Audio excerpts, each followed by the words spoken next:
A woman ran frantically towards a large truck, then pounded on the door desperately, shouting for the driver to save her, claiming someone was trying to kill her. The driver, hearing her plea, grabbed his hunting rifle from the vehicle and looked in the direction the woman pointed. Without warning, he was shot in the head, instantly losing his life. Just hours earlier, Sarah and another woman were driving down the road when suddenly, the woman in the passenger seat was shot in the head. Sarah was terrified. She immediately stopped the car and cried out, wondering what on earth had happened. It turned out that a few hours prior, Sarah had been driving alone to another town to meet her boyfriend. As the route was quite remote, she pulled into a gas station to fill up before continuing her journey. A man wearing a police uniform approached her, asking where she was headed. Sarah politely responded with a few words. After a moment, the sheriff drove away, and Sarah breathed a sigh of relief.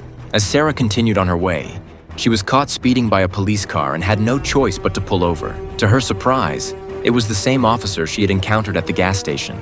The sheriff proceeded to write her a ticket. When Sarah saw the amount on the ticket, she told him she didn't have that much cash on her. The officer informed her that there was an ATM at the previous gas station where she could withdraw the money to pay him. Just then, Sarah's phone rang. The sheriff instructed her to hand over her phone as collateral. Although reluctant, Sarah drove back to the gas station.